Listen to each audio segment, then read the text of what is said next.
Sa kultura natin, may isang maling paniniwala. Kung walang sakit, walang problema.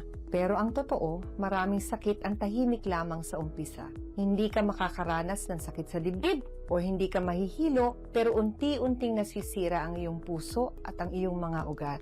Ang stroke at heart attack, hindi yan biglang nangyayari. Nagsisimula yan sa mga sakit na hindi mo nararamdaman, tulad ng high blood at ng cholesterol. Isa sa 5 Pilipino ay may hypertension na. At halos kalahati ng mga adults sa ating bansa, mataas na ang kolesterol. Di ba mas nakakatakot? Marami sa kanila hindi alam may ganitong kondisyon na sila. Ang resulta, bigla ang stroke, bigla ang heart attack, or worse, cardiac arrest.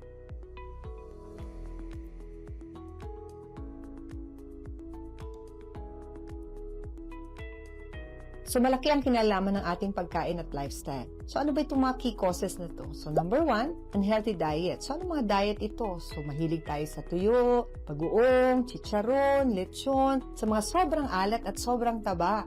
Pangalawa, obesity at inactivity. So, mas maraming Pilipino ngayon ang overweight dahil sa sedentary lifestyle. Pangatlo, genetics. So, mana-mana talaga. Kung may high blood si nanay at si tatay, malamang magkaroon ka din. Kung mataas ang cholesterol ni nanay at ni tatay, malamang mataas din ang cholesterol mo. Pang-apat, paninigarilyo at stress. Hindi lang sa sigarilyo, pati na sa stress. Napag-alaman na kasama na ito sa mga risk factors para maging high blood ng isang tao. So, akala mo okay ka lang, pero ito na pala talaga ang warning signs na hindi mo dapat baliwalain.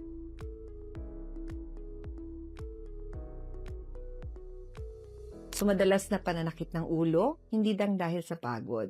Panlalabo ng paningin? Oo. Isa yan sa mga unang senyales ng high blood. Paninikip ng dibdib? Minsan ito na pala ang warning signs bago ka mag-heart attack. At lastly, madali kang mapagod kahit wala kang ginagawa. So, senyales ito na nahihirapan na siguro ang puso mo. Step 1. Regular blood pressure monitoring. Ang high blood pressure o hypertension ay madalas walang simptomas lalo na sa simula. Akala mo, okay ka lang? Pero sa loob-loob, ini-stress nito ang puso mo at ugat. Kaya kahit pakiramdam mo, normal ka. Mahalagang i-monitor mo ang iyong blood pressure regularly. Assess your risk factor. So ano ba ang risk? Ang risk mo sa high blood pressure or hypertension or cholesterol ay hindi lamang nakabase sa blood pressure or blood test. May ibang mga factors na kailangang alamin natin para malaman natin kung ano pang pwede nating gawin or maagapan para hindi mauwi ito sa sakit sa puso. So ano ba yung mga red flags o yung tinatawag na risk factor? So kung ikaw ay may lahi ng hypertension or sakit sa puso, ito ay isang risk factor na dapat i-consider kasi yan ay pwedeng maipasa sa ating mga pamilya.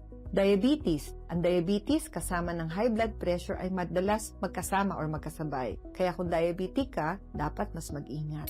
So, pangatlong risk factor is sobrang bigat ng katawan o minsan, minimeasure din natin ang ating waistline.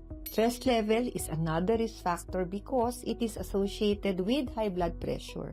Pang-apat, naninigarilyo ka ba o mahilig sa alak? Ito ay nagpapataas ng pag-damage ng ating blood vessel.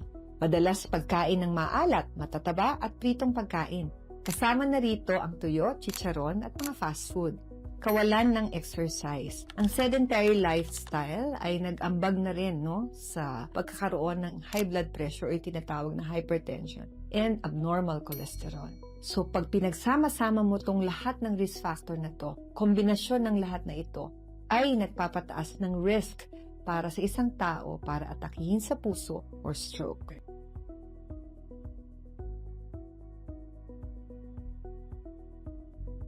Simple lang, kung may isa or higit sa isa na risk factor, mas mabuting maagapan ito kaysa magsisi tayo sa huli. So, kailan ka magpapakonsulta? Pag may nararamdaman ka lang? Hindi. Kahit wala kang nararamdaman, importanteng malaman mo ang iyong initial or baseline blood pressure and cholesterol level. Hindi pagka nagkaroon ka na ng simptomas ng hilo or pananakit ng ulo. Lahat tayo dapat may screening para malaman kung tayo ay high blood or mataas ang cholesterol. Ang regular na pagbisita sa isang cardiologist ay maaaring magpababa ng risk ng heart attack at stroke as high as 50%. Marami sa mga pasyente ko ang nagpapasalamat sapagkat maaga kong nahuli ang kanilang high blood at high cholesterol. The longer time that you'll be able to treat this patient, the lesser chances that they develop these cardiovascular complications. humahaba ang buhay. Huwag maghintay ng emergency bago kumilos. Kung may high blood ka or cholesterol sa pamilya mo, magpa-check up na.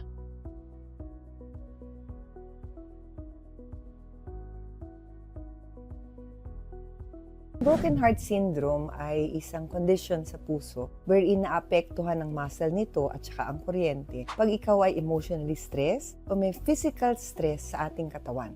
Pareho ng mga ibang mga sakit sa puso, paninakit ng dibdib, parang kinakabahan or nagpapalpitation or nahihirapan ng huminga. Kaya kadalasan ng mga pasyente, pagka ganun ang sintomas, always iisipin mo may sakit sa puso o yung baradong ugat. Well, actually, dapat you dig into the history na baka merong stressful situation that they are in or physical stress that they are going through. That's why they have that broken heart syndrome.